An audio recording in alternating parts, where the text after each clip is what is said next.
My name is Shivangopi from class 12 JNU now से। तो मेरा सर ये प्रश्न है सर, जब फ्यूजन सर डीके होता है तो beta plus decay beta minus decay, तो एंटी न्यूट्रिनो और न्यूट्रिनो को सर थोड़ा इलेबोरेट कर दो। अच्छा अच्छा अच्छा, ओके। तो थोड़ी इतिहास से चलते, अब बैठो, थोड़ी हिस्ट्री से थोड़ा चलते हैं। ये जो न्यूट्रिनो एंटी न्यूट्रिनो की बात आई है ना, ये ऐसे पार्टिकल्स होते हैं जो कहीं दिखते विखते नहीं है, किसी की पकड़ में नहीं आते हैं, इंस्ट्रूमेंट्स की भी पकड़ में बहुत मुश्किल से आते हैं, तो इसलिए इनका किसी को अता पता बहुत दिनों तक नहीं था। तो इलेक्ट्रॉन्स का अता पता था, प्रोटॉन्स का अता पता था, न्यूट्रॉन्स का था, बीटा डीके आता था, रेडियो एक्टिव डीके हो रहा है ये पता था। तो रेडियो एक्टिव डीके जब होता है तो दो तरह से डीके होता है। एक होता है जिसमें कि जो नाभिक है, न्यूक्लियस, किसमें इंग्लिश में पढ़ते, तो जो न्यूक्लियस है, बड़ा सा न्यूक्लियस होता है, बड़ा सा मतलब बहुत सारे उसमें प्रोटॉन्स न्यूट्रॉन्स रहते हैं, सब मिलकर तो होता है वो टाइनी। लेकिन वो जो न्यूक्लियस है उसमें कभी कभी जरूरत से ज्यादा प्रोटॉन अगर हो जाते हैं या जरूरत से ज्यादा न्यूट्रॉन हो जाते हैं किसी प्रकार से, तब फिर वो अपना बैलेंस करने के लिए या तो न्यूट्रॉन अपने को बदल के प्रोटॉन बनाता है। मान लो न्यूट्रॉन की अधिकता है, जरूरत से ज्यादा न्यूट्रॉन हो गए किसी प्रकार से, खास करके फिशन का नाम लिया। फिशन में जब दो टुकड़े बनते हैं, बड़े न्यूक्लियस के दो टुकड़े बनते हैं ना फिशन में, तो बड़े न्यूक्लियस के लिए ज्यादा न्यूट्रॉन्स की जरूरत होती है, माने प्रपोर्शन में ज्यादा, प्रोटॉन की संख्या से अधिक गुना, मान लो 1.4 टाइम्स चाहिए। लेकिन छोटे न्यूक्लियस होंगे तो न्यूट्रॉनों की संख्या 1.2 टाइम्स भी होगी तो काम चलेगा, उनके लिए 1.4 ज्यादा है, जरूरत से ज्यादा है। लेकिन पूरे बड़े न्यूक्लियस के लिए 1.4 सही है, राइट। और नीचे चले आओ तो 1.0 पे ही काम चलता है। आपके जितने कार्बन हैं, 6 प्रोटॉन 6 न्यूट्रॉन, ज्यादातर कार्बन 6 न्यूट्रॉन 6 प्रोटॉन वाले होते हैं। नाइट्रोजन ज्यादातर जो है सो 7 प्रोटॉन 7 न्यूट्रॉन वाले होते हैं। ऑक्सीजन 8 वाले होते हैं। छोटे छोटे न्यूक्लियस देखेंगे तो जितने प्रोटॉन उतने न्यूट्रॉन हो जाए तो एकदम मस्त, वो न्यूक्लियस एकदम मस्त रहता है, कोई दिक्कत उसको नहीं होती है। हाँ? लेकिन बड़ा न्यूक्लियस अगर है, छोटा वाला नहीं है, 6 8 10 12 वाला नहीं है, तो उसको ज्यादा न्यूट्रॉन्स की जरूरत होती है। क्यों? हाँ, क्या दिक्कत है उसको स्टेबिलिटी में? न्यूट्रॉन से आने से कैसे स्टेबिलिटी बढ़ती है? Binding energy per nucleon. अरे उतनी दूर न जाओ। देखो आयरन जो अपना होता है ना, उसमें कितने प्रोटॉन होते हैं? 26। हाँ, 26 प्रोटॉन होते हैं, इसीलिए उसका नाम आयरन है। लेकिन जो जितने ये सब आप लोहा देखते हैं ना यहाँ, चाहे वो छड़े हो लोहे की या कीले हो या आपकी अलमारी के दरवाजे, जो भी लोहा आप देखते हैं, यहाँ पर भी बहुत सारा लोहा पड़ा है, उन सब में 26 प्रोटॉन्स के साथ में साधारणतः 30 न्यूट्रॉन की जरूरत होती है। तो टोटल नंबर 56 है, जिसको मास नंबर कहते हैं। तो 56 है, तो आपको ज्यादा न्यूट्रॉन्स चाहिए। जैसे जैसे आप बढ़ाते जाओगे वैसे वैसे और ज्यादा न्यूट्रॉन्स चाहिए। प्रोटॉन से का अनुपात न्यूट्रॉन से जो है वो और ज्यादा होना चाहिए। यूरेनियम में 92 प्रोटॉन्स और 238 235, हाँ, तो आप उसमें से 92 घटा लोगे तो कितना बच जाएगा? 140 करीब बच जाएगा ना। तो ऑलमोस्ट समझो 1.4 टाइम्स उस तरीके का उसको चाहिए, तभी वो स्टेबल है।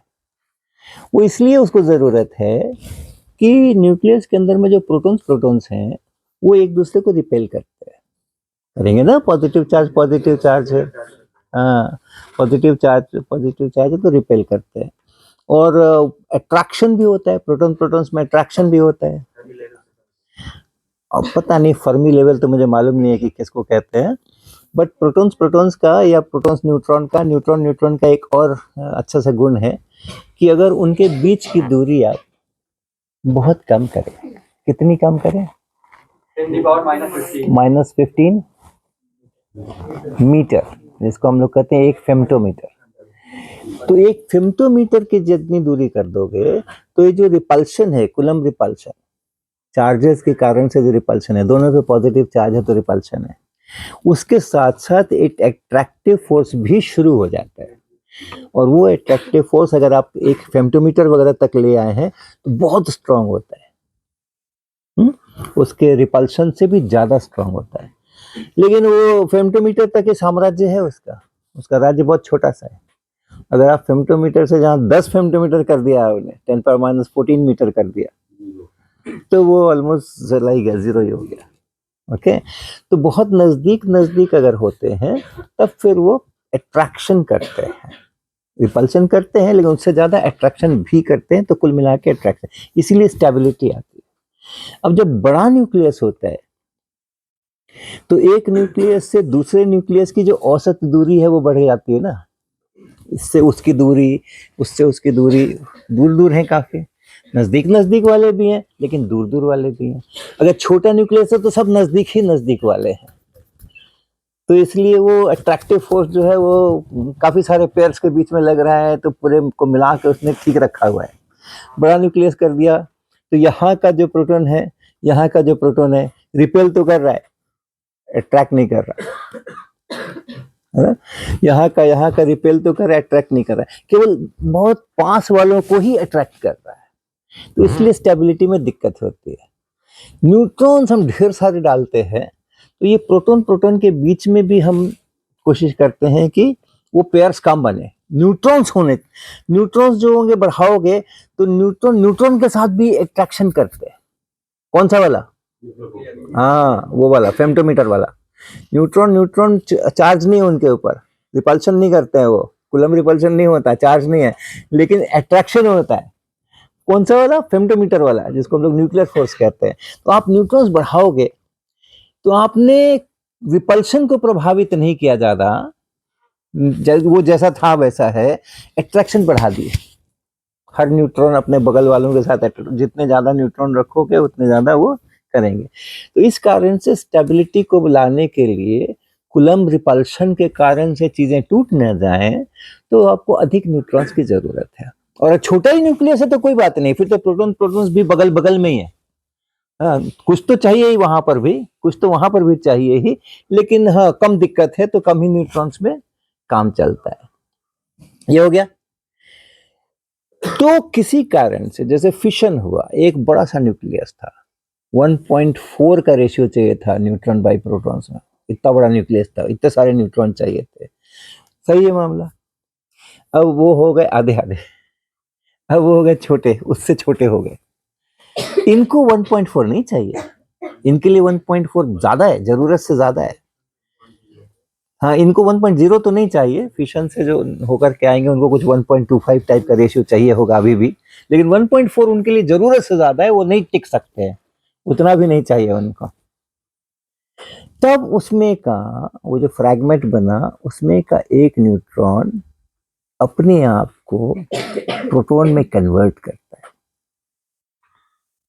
न्यूट्रॉन्स और प्रोटॉन्स में ये एक खास बात है कि यूं तो कहने को दो अलग अलग पार्टिकल्स है, लेकिन एक न्यूट्रॉन अपने आप को प्रोटॉन बना ले सकता है और एक प्रोटॉन अपने आप को न्यूट्रॉन बना ले सकता है। ये भी उसमें खासी जरूरत पड़े तो ये उसको अपना परिवर्तन, शरीर परिवर्तन करने का या नाम योनि परिवर्तन करने का हक है उसको। तो अगर हमने ऐसे दो न्यूक्लियस कर लिए जिसमें 1.4 टाइप का रेशियो है, लेकिन चाहिए नहीं, चाहिए 1.2, तो इसमें न्यूट्रॉन्स ज्यादा होने के कारण से एक न्यूट्रॉन, दो न्यूट्रॉन जितनी जरूरत हो अपने को प्रोटॉन में कन्वर्ट करते हैं। ठीक है ना? तो न्यूट्रॉन अगर प्रोटॉन में अपने को कन्वर्ट कर ले तो सबसे बड़ी समस्या कहां पर आती है? सबसे चार्ज, न्यूट्रॉन में चार्ज नहीं था और प्रोटॉन में चार्ज है। कितना चार्ज है? हाँ, ई बोल दो, प्लस ई है ना, हाँ 10⁻⁹। तो वो प्लस ई चार्ज है प्रोटॉन में, और यहाँ न्यूट्रॉन में चार्ज था ही नहीं। और टोटल चार्ज आप न क्रिएट कर सकते हो न डिस्ट्रॉय कर सकते हो। तो अगर ये न्यूट्रॉन था, चार्ज 0 था, तो आपको बाद में भी चार्ज 0 ही होना चाहिए। तो अगर प्रोटॉन बना तो साथ में एक इलेक्ट्रॉन का भी मैन्युफैक्चरिंग होगा। जो इलेक्ट्रॉन कहीं से निकल करके नहीं आ रहा है, नया नया तैयार होके आ रहा है उस फैक्ट्री में, अभी अभी उसका प्रोडक्शन हो रहा है, एकदम ब्रांड न्यू। उसका कोई रॉ मटेरियल नहीं है, किसी चीज से नहीं बना है, यानी कि हाइड्रोजन का वो इलेक्ट्रॉन निकल करके बाहर आ गया, वो सब कुछ नहीं। वो एकदम नया फ्रेश पैदा होता है। न्यूट्रॉन जो है उसने प्रोटॉन में कन्वर्ट कर लिया, तो आप कह सकते हो कि एक न्यूट्रॉन खत्म हो गया, एक प्रोटॉन जन्म ले लिया, या ये भी कह सकते हो कि नहीं नहीं ऐसा कुछ नहीं है, वो उसने केवल अपने थोड़े सेल वेल बदल लिए हैं बॉडी के इधर उधर के, तो न्यूट्रॉन से प्रोटॉन बन गया है वो। But that electron has come out very very new particle, जो था ही नहीं कहीं। तो ऐसा, उसी को हम लोग कहते हैं कि ये बीटा माइनस पार्टिकल है, और उसी को हम बीटा डिके कहते हैं, राइट। तो अब क्या है कि अब देखो, अब थोड़ा बोर्ड पे जानते जाते हैं हम, है ना, बहुत देर हम बैठ लिए। अब क्या हो गया, हमारे पास में एक न्यूक्लियस था बड़ा सा, उस न्यूक्लियस में ढेर सारे न्यूट्रॉन्स थे, कुछ प्रोटॉन्स थे, ऐसा ऐसा करके ये न्यूक्लियस था। अब इस न्यूक्लियस में से एक न्यूट्रॉन ने अपने को कन्वर्ट कर लिया, प्रोटॉन बना लिया, और जब इसका प्रोटॉन बना तो साथ में एक इलेक्ट्रॉन भी पैदा हो गया। अब ये न्यूक्लियस बदल गया ना, इसका एटॉमिक नंबर बदल गया, ये सब कुछ बदल, तभी तो इसने किया है, ये सब बदलने ही के लिए तो धंधा ही किया है। तो ये बदल के ये ए न्यूक्लियस अगर था तो उसकी जगह पर ये बी न्यूक्लियस हो गया, जिसमें और सब वैसा ही है, ये एक न्यूट्रॉन जो है प्रोटॉन बन चुका। अब इसकी अपनी कुछ एनर्जी थी, इसकी अपनी कुछ एनर्जी है, कौन सी ज्यादा, ये कि ये? हाँ, ये ज्यादा, तभी तो किया है उसने, हमने थोड़ी कहा था करने को, खुद से किया है उसने। खुद से तभी करता है जबकि उसको एनर्जी का भी निर्माण नहीं कर सकता है वो, जैसे चार्ज का निर्माण नहीं कर सकता है वैसे एनर्जी का भी नहीं कर सकता है। तो बड़ी एनर्जी से छोटी एनर्जी में आना उसके लिए संभव है। जो बची एनर्जी है दिखेगी कहीं ना कहीं दिखेगी, खासकर जो पार्टिकल्स वगैरह निकल रहे हैं उनकी काइनेटिक एनर्जी में दिखेगी ज्यादातर। लेकिन छोटी एनर्जी से बड़ी एनर्जी में कैसे जाएगा, जब तक कि मैं बाहर से ना दूं, अपने आप तो जा ही नहीं सकता ना। और ये तो अपने आप होता है, ये तो अपने आप हो रहा है, हमने तो उसको ठेल ठाल करके और न्यूट्रॉन का प्रोटॉन नहीं बनवाया था, तो इसलिए ये एनर्जी है कम। तो E1 माइनस E2, ये एनर्जी मुझे कहाँ दिखनी चाहिए? हाँ, तो ये जो है ये तो काफी भारी रहता है, तो ये हिलता डुलता ज्यादा है नहीं। हाँ, योग व्यायाम नहीं करता है, प्राणायाम नहीं करता है, तो जहां बैठ जाता है वहीं बैठा रहता है। ये जो नया इलेक्ट्रॉन आया है, ये नया इलेक्ट्रॉन बड़ा चंचल, एनर्जेटिक, ये निकल के भागता है किसी खास वेलोसिटी से, तेज वेलोसिटी से। हाँ, और इसकी काइनेटिक एनर्जी हो जाती है 12 mv², और इसको नाप सकते हैं। ये जो न्यूक्लियस में से इलेक्ट्रॉन निकला, तो यंत्र है उसकी काइनेटिक एनर्जी को नाप सकते हैं, नापने वाले। तो ये जो एनर्जी का डिफरेंस आया, यहाँ जो दूसरा न्यूक्लियस बनने में एनर्जी उसकी घटी, वो एनर्जी कहाँ दिख रही है? तो इसमें दिख रही है, हाँ, इसमें दिख रही है। अब इस न्यूक्लियस का अपना पूरा स्ट्रक्चर फिक्स्ड है, इसकी एनर्जी E1 फिक्स्ड है।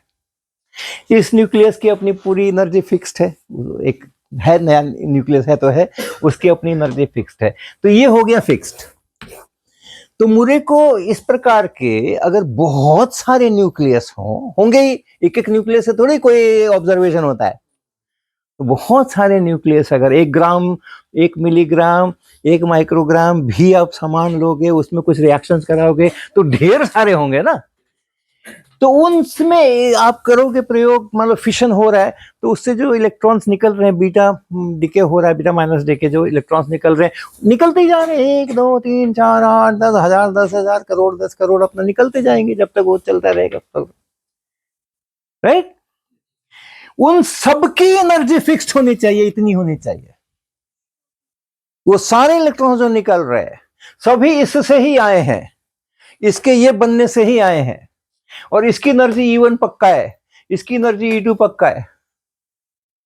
तो जो भी इलेक्ट्रॉन निकलेगा उसको यही E1 माइनस E2 की काइनेटिक एनर्जी होनी चाहिए, ठीक है। लेकिन जब लोगों ने प्रयोग किया तो पाया कि ऐसा नहीं होता है। जो जो जो वो एनर्जी आप सोचो, एनर्जी तो ये मान लो है E1 माइनस E2, सबको इतनी एनर्जी में आना चाहिए था, सारे इलेक्ट्रॉन्स को इतनी एनर्जी में आना चाहिए था। तो इतनी एनर्जी का तो शायद ही कोई कोई बिरला इलेक्ट्रॉन आता है, बाकी सारे इलेक्ट्रॉन्स की जो एनर्जी है इससे कम नजर आती है। प्रयोग, एक्सपेरिमेंट, एक्चुअल एक्सपेरिमेंट। तो ऐसा कुछ है, ये यहां पर कुछ ऐसा इस टाइप का है।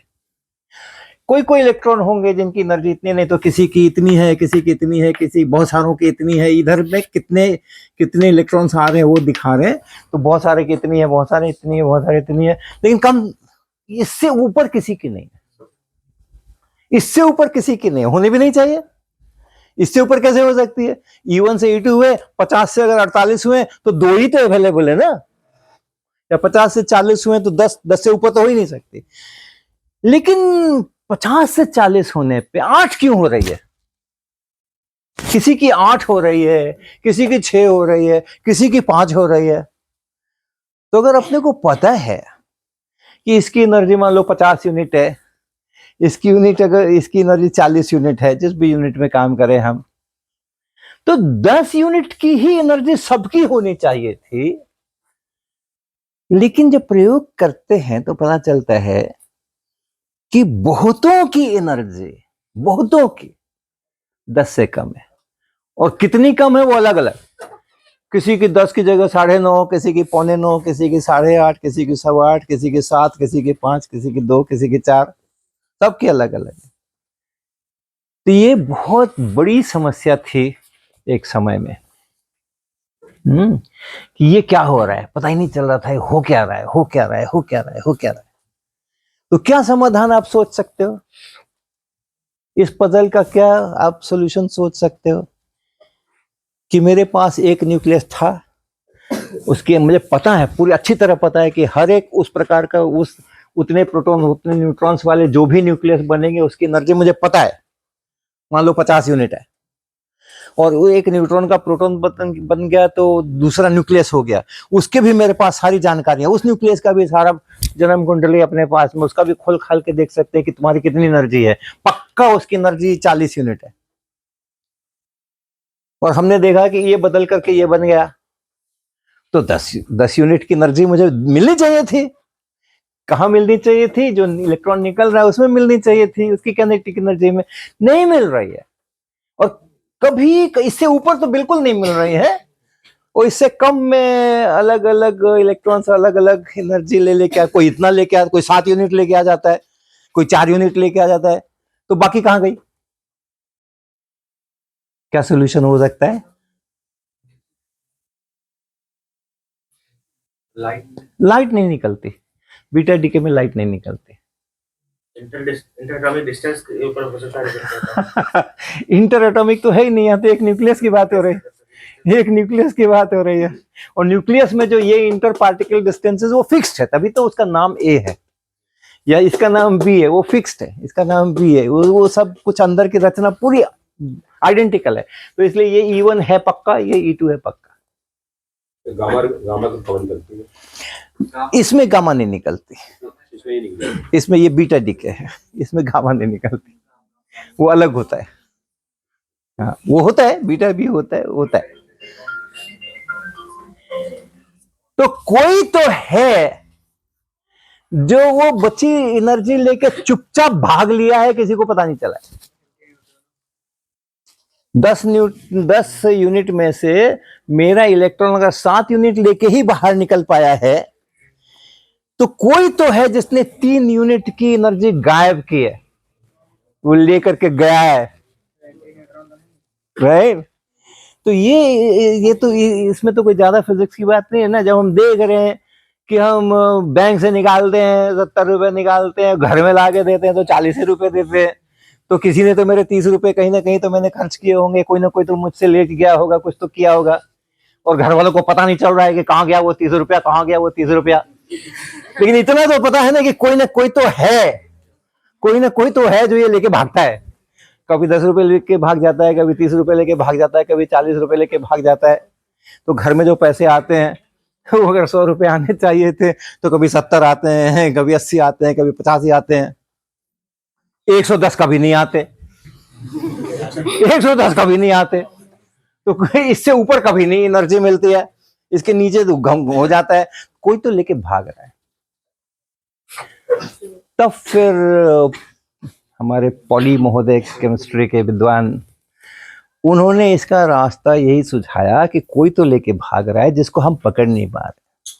तो इसके साथ में एक और पार्टिकल होना चाहिए, इसके साथ में एक और पार्टिकल होना चाहिए जो हमारी पकड़ में नहीं आ रहा है, मेरे एक्सपेरिमेंट की पकड़ में नहीं आ रहा है। वो धीरे से लेके खिसक जा रहा है। ओके, तो उन्होंने कहा ऐसा जरूर कोई पार्टिकल साथ में आ रहा है, ये रिएक्शन पूरा नहीं है, ये रिएक्शन पूरा नहीं है कि इससे ये बना और ये निकल गया, ये रिएक्शन पूरा नहीं है, इसमें एक और पार्टिकल है कहीं पे, वो भी बन रहा है। जैसे इलेक्ट्रॉन ये बन रहा है ना, नया इलेक्ट्रॉन यहाँ पे बन रहा है, वो भी एक नया पार्टिकल बन रहा है, और वो नया पार्टिकल ये एक्स्ट्रा एनर्जी उसमें से बांट लेता है, इसको कमी देता है, अपने बांट लेता है उसमें से, कभी 2 चुरा लिया, कभी 5 चुरा लिया, कभी 7 चुरा लिया, तो ऐसा करके। तो ये उन्होंने प्रपोज किया कि ऐसा कोई होना चाहिए पार्टिकल। पॉजिट्रॉन आपने बोला, पॉजिट्रॉन बताता हूं अभी। ओके, चलो पहले पॉजिट्रॉन ही बता देते हैं। एक दूसरा रास्ता, दूसरा